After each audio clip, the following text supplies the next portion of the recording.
All right. Ladies and gentlemen, good morning. How are you today? All right. The former South African President Mandela once said, education is the powerful weapon you can use to change the world. And today from Unit 5, we're going to find out how this weapon has been updated in the cyber age. All right? So through the class, you will learn about the contrasting characteristics of online education versus traditional on-campus education. And more importantly, you will learn how to make persuasive arguments in writing. So bearing the two objectives in mind, we'll start with some warming up, and after that, we'll focus on the understanding of the text. And then we'll analyze the writing strategy, and you will have a chance to put it into practice before we move on to the language. And finally, there goes an assignment for you. All right, let's get started. Many people think that college years may be the best, the most colorful years of their life. So, as a college student, do you feel the same way? Do you enjoy your college life? And have you got any benefits from it? I would like to hear ideas. All right, let's start with this gentleman. What's the best part about college education? Please, I'd like to hear ideas. The best part of college education is that I can sit in a classroom and learn a lot of knowledge of human beings. You can learn a lot of knowledge about everything Yes. that interests you. Thank you. That's a very good point. And yeah, this lady, please. You volunteered to do that. I'm very glad to see that. And I think university is an ideal place for study because there are numerous excellent professors and experts, and they devote their deep love to the students, and we can learn much knowledge from them. Very good. I think your English is very fluent. Thank you. As they mentioned, actually, there are many merits about college education. As they mentioned, you can have access to abundant resources, the library, the professors, all right? And you can also obtain a college degree that may make you more competitive in the job hunting market. There are many more. However, the reality is not everyone can enjoy the benefits of college education, although they wish to do, all right? They may be too old to go to college, or their disabilities may discourage them from doing so. Or they may be one of those who can't afford to quit their job and start a new life here in college. Yet, they are equally eager to learn, to explore, and to have a taste of college culture as you guys are. So it's unfair for them. Fortunately, online universities has offered some new hope for them, have made it possible for them to get over all the obstacles, the age, the disabilities, the work burden, and to enjoy the benefits of higher education. All right? Then, what are online universities like? Can we reap the same dose of benefits from this mode of higher education? This is what we're going to find out from the text, Education in Cyberspace. But before we do that, let's do a little bit of listening, all right? And try to get to know what else can online universities be called. All right? Please stay focused. And you can put down the keywords if you like. All right, are you ready? All right, here it goes. It's true. Since 1990, I have taught and counseled for what a friend of mine calls keyboard colleges, distance learning degree programs. Where I teach is inside that electrically charged space that lies between my phone jack and the home computers of a group of generally older than average college students. All right. Have you got any keywords? What other names we can call online universities? Hello, this lady, please. We can call it keyboard colleges. Keyboard colleges. And any other name? Distance learning degree program. Thank you, well done. Distance learning degree programs. All right, these are the names, other names we can call online universities. But what is so unique about all these keyboard colleges? Well, let's take a look. In this text, the writer contrasts these two modes of education from three major perspectives: students' class performance, teachers' role, textbooks. All right? Now, let's go to the text and find the missing characteristics about the counterparts, about their counterparts. All right? And, you know, I would like to divide it into three groups. The four of you, all right, will be group 1. And the four of you sitting in the middle, group 2. And by the aisles, the other four will be group 3. All right, so group 1, please read paragraph 12. And group 2, paragraph 14 and 16. Finally, the third group, paragraph 18 and 19. All right, run your eyes across these paragraphs as quickly as you can. And get the keywords and write them down on the handout I gave to you before the class. All right, hurry up. You can have a discussion with your partners if you like.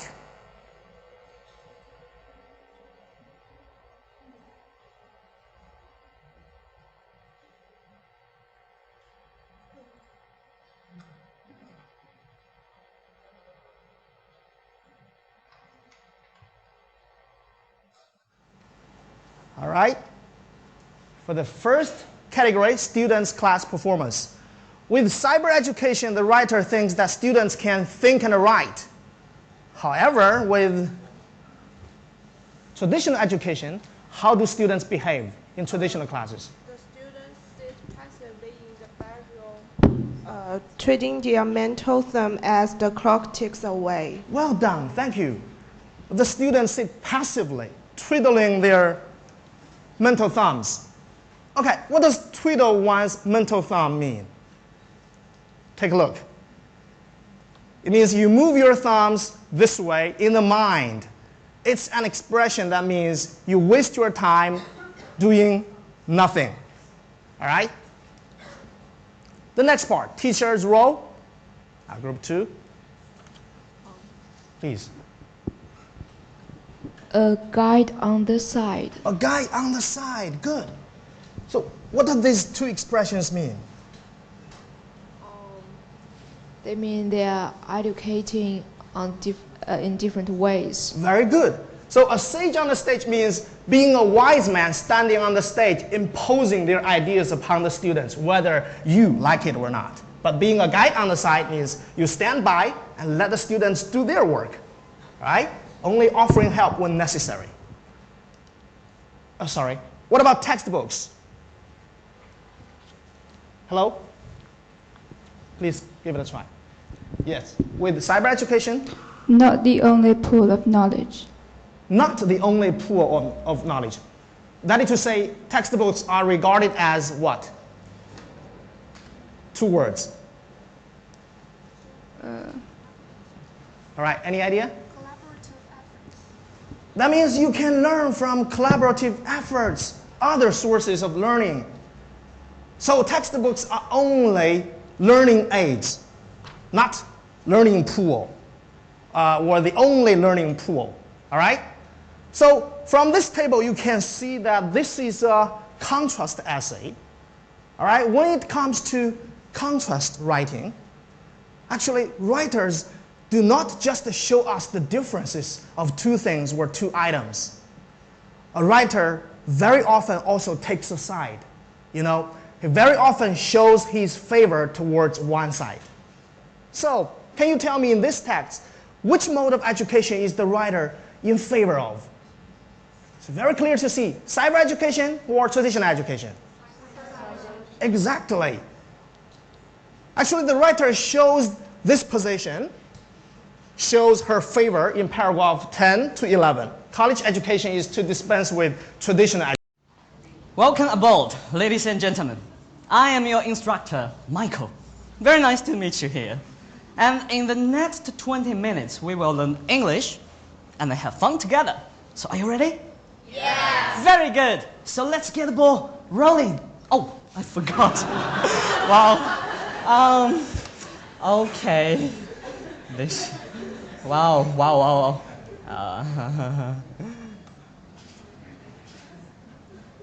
Well, just pretend that nothing happened. Okay, we do it one more time. Well.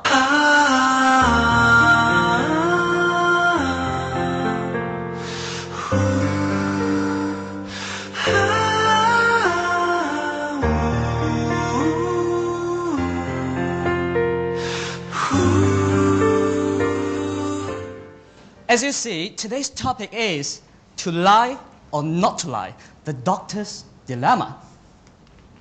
At the pre-reading stage, there are 3 sections. Section 1. We all know the old saying, to see is to believe. But sometimes even our eyes are deceptive.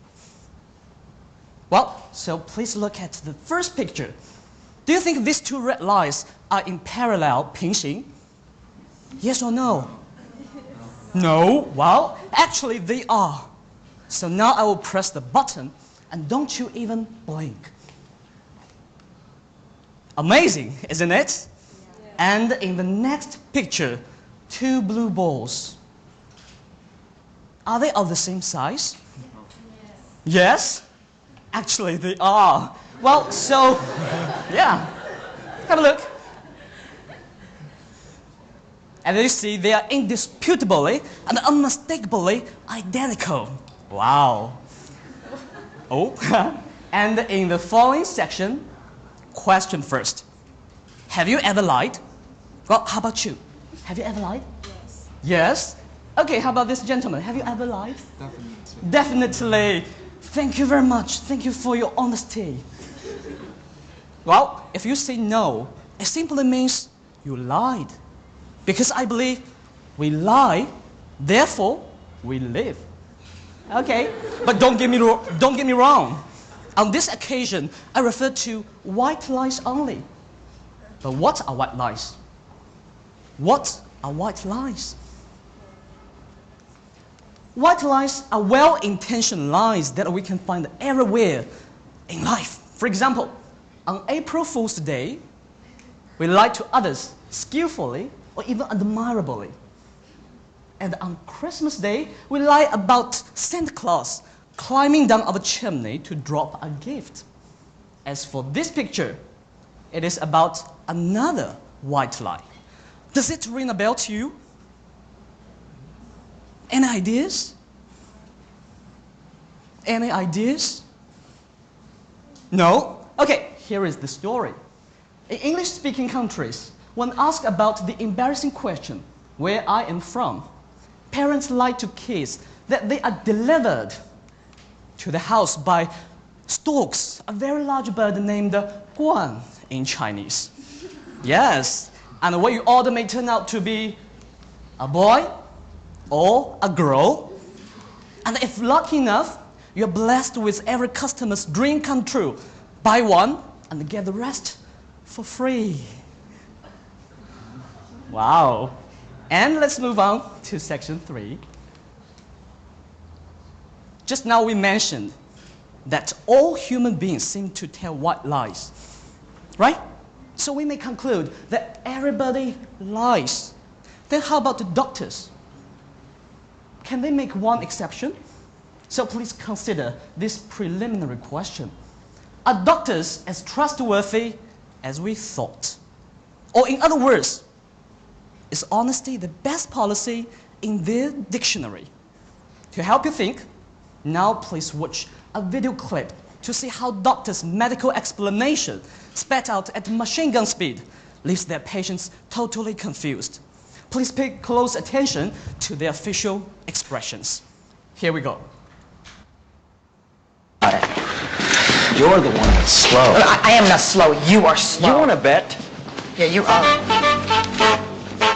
A comprehensive workup Did not reveal any vascular abnormalities. Your Doppler was negative For deep venous thrombosis, so there's no need for chronic coagulation or an IBC Your filter biopsy was, however, positive for a mixed anaerobic non-group-based streptococci infection. Your BUN and creatinine elevations had us worried Rapidly progressive glomerulonephritis. which could have signaled an autoimmune disease. What does that mean?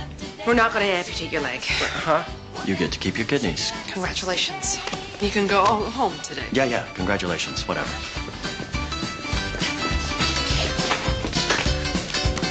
Congratulations.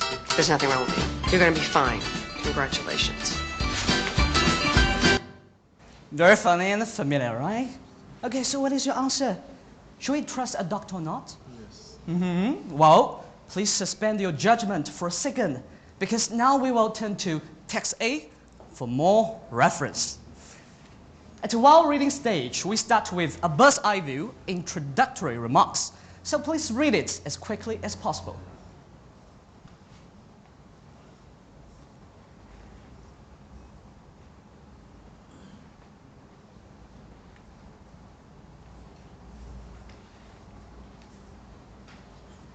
Finished? Yes. Okay, then a few words about reading aims. At a micro level, you should acquaint yourselves with the main idea of the text and its language usage. While at a macro level, okay, so you should think critically about medical ethics and the moral dilemma facing each doctor. Clear? Well, and it's shown in structure analysis. As you see, altogether there are 3 parts. Because of time limit, today we only focus on part 2, the most important part, from paragraph 6 to 9. The author explains why patients should be told the truth. So now please get yourself ready. Okay, in paragraph 6. Well, by the way, let me tell you that the author gives altogether 6 reasons why patients should be told the truth. Right, so we start with paragraph 6, 2 reasons. So where are they? Paragraph 6. Can you tell me at one glance, where are the first 2 reasons? Wow, kind of difficult, right? So let me remind you, if you think you get lost in reading, there is no better roadmap than logical connectives. So what are logical connectives? For example, the first logical connective leading to the first reason is contrary to. So anyone here can read the first reason out loud for us? Okay, so how about this girl? Would you like to have a try? The first reason in paragraph 6. Okay. Contrary to the belief of many physicians, majority of patients do want to be told the truth, even about a grave illness, and feel betrayed when they learn they have been misled. Very good, you said it. Have a look. This is the first reason. And can you put it in your own words? Patients want to know the truth because if they have been lied, they will think they are being treated honestly. Very good. So simply put, most patients need the truth from doctors instead of lying. Is that right? And then the second reason, the logical connective is, which word? Also, yes, you said it. So what is the second reason? I guess it is a piece of cake for you, right? Then how about the girl? Would you like to have a try? Please use the microphone. Truthful information humanly conveyed helps patients cope with illness. Helps Very them good. tolerate Okay, pain please better. stop here.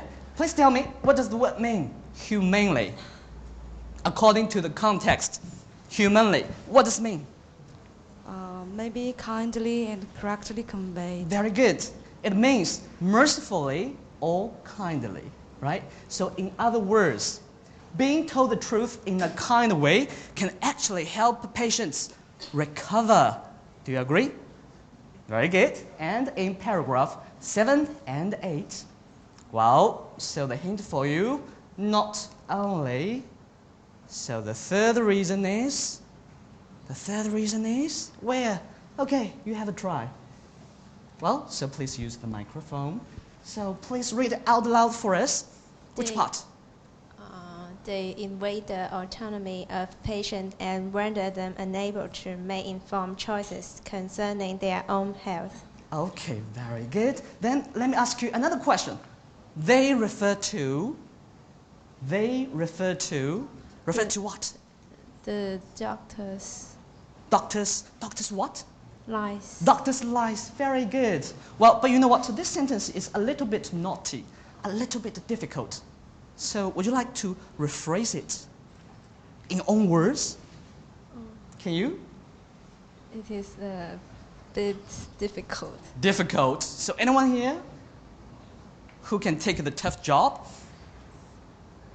No one? Well, so let me help you. It means lying to patients may violate their right of what? Right of what? Violate their right of decision making. Is that right? Okay, very good. And in the same paragraph, there is one sentence in question. Well, so language barrier first. What does the word mean? Before. I guess this is the first time you see this word, right? Before. So what does it mean? Let me give you the context. The black cat says, once you catch sight of me, something bad will befall you. So before means happen to, you said it.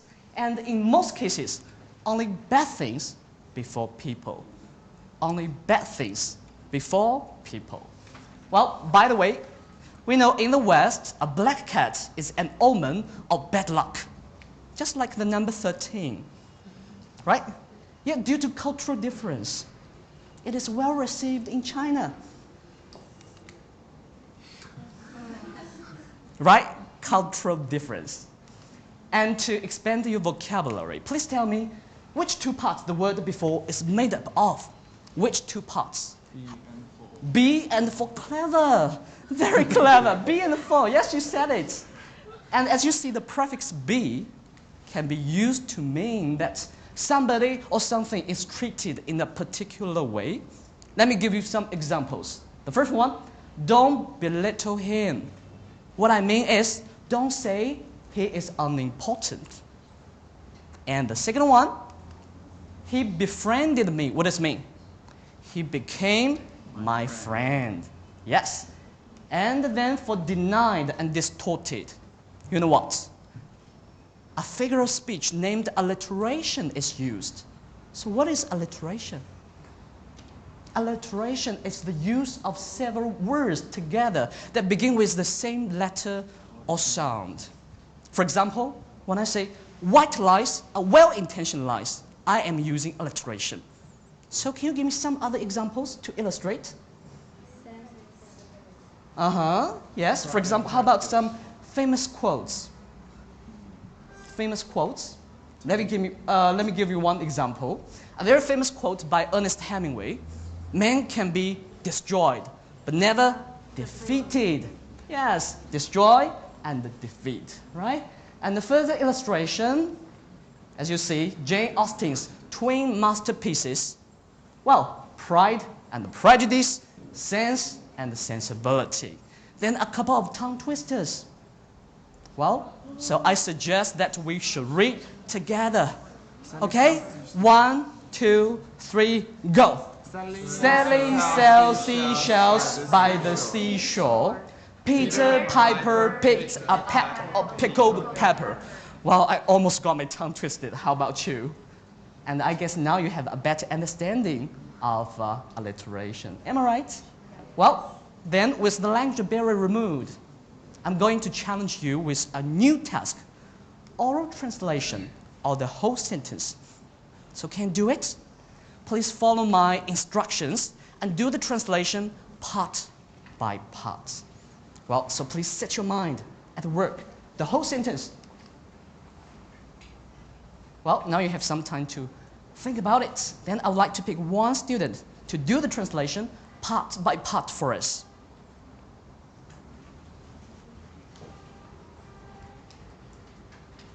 Well, any volunteers who would like to take the tough job?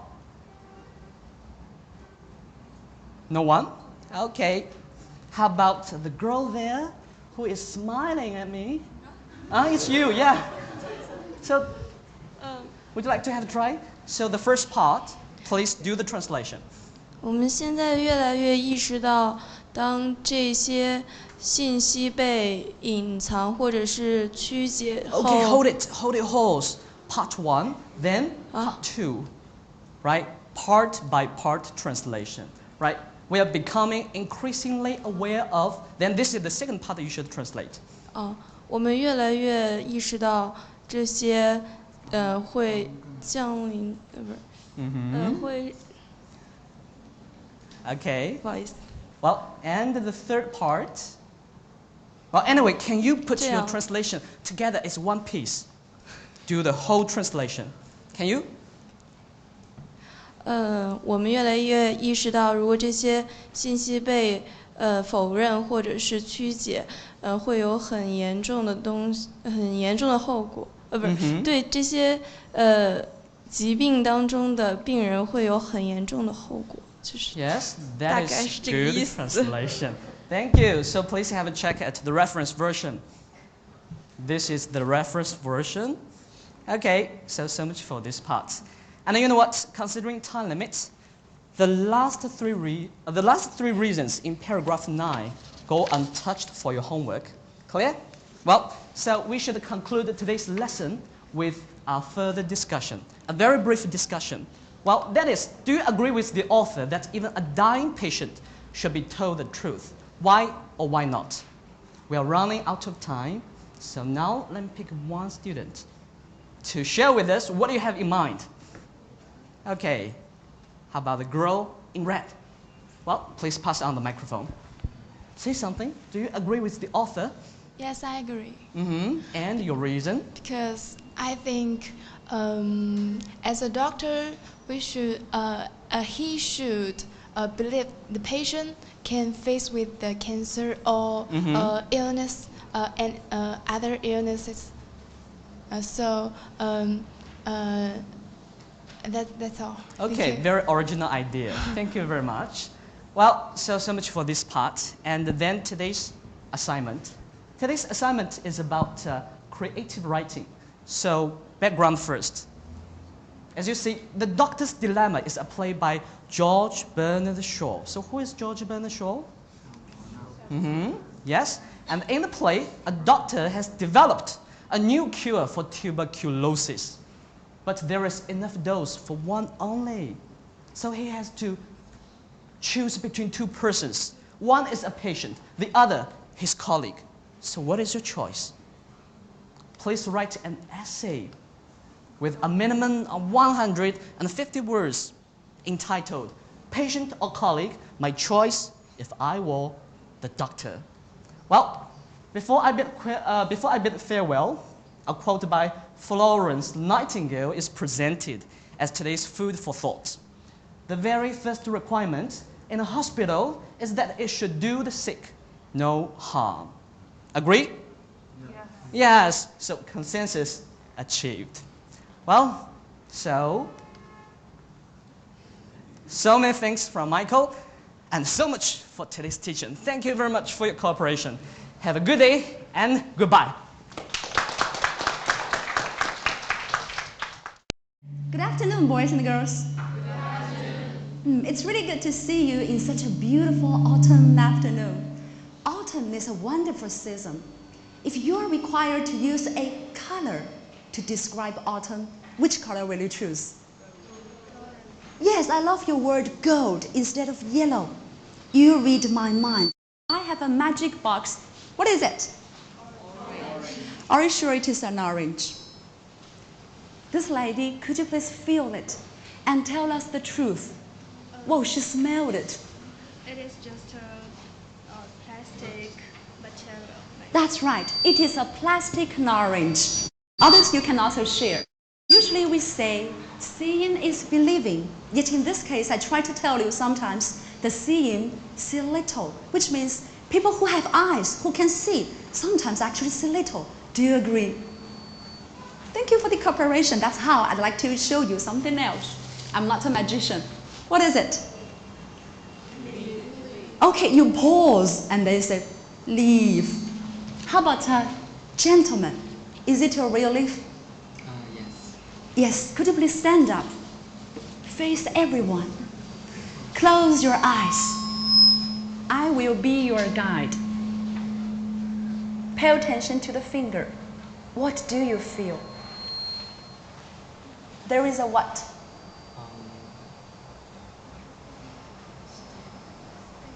It's a leaf. Yes. It's just a leaf. We have eyes. How much do we see? Just now I asked him to feel this line. This is the central line that divides the leaf into two identical parts, and we call it the delicate symmetry of a leaf. We have eyes we could see, but we did notice there is a delicate symmetry of a leaf. Isn't it the beauty in nature and a miracle in life? Well, if you think this sentence are from me, I'm too much honored, because they are from the passage we are going to read today, 3 Days to See, written by this lady. Who is she? How much do we know about Helen Keller? How about the lady in glasses? He is a famous author. Writer. Yes, but he is blind. She's blind. That's right, she's blind and she's deaf. Do we know the story about how I discovered words? Oh, you have no idea. Let me show you the movie clip. You will be deeply touched in the next 40 seconds. W-A-T-E-R, water. It has a name. W-A-T.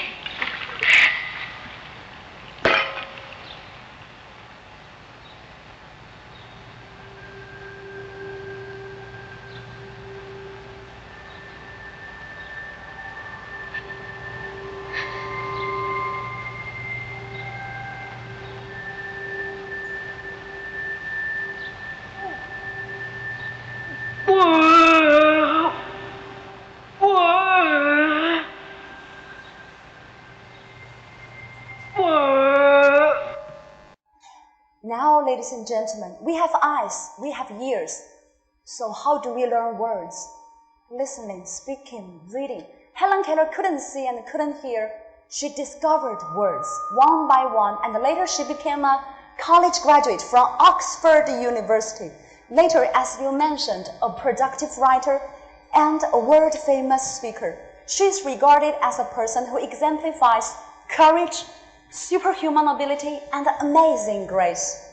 Today we are going to read her passage, 3 Days to See. I hope through the reading and the discussion after a while, we would get to know the author's attitude towards life and our natural senses like hearing, listening, etc. And also we would strengthen our skills in sentence appreciation and effective delivery. More important would be, we are going to reflect on the value of life and our natural senses. That's how I designed some tasks for you. In task 1, we are going to discover the main ideas. Task 2, exploring the sentences. Task 3, reflecting on the value of life, and in the end, our assignment.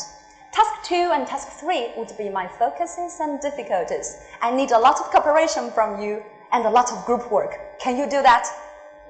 I love your promise, very affirmative ones. I'd like to begin with discovering the main ideas by approaching the topic. The passage is entitled 3 Days to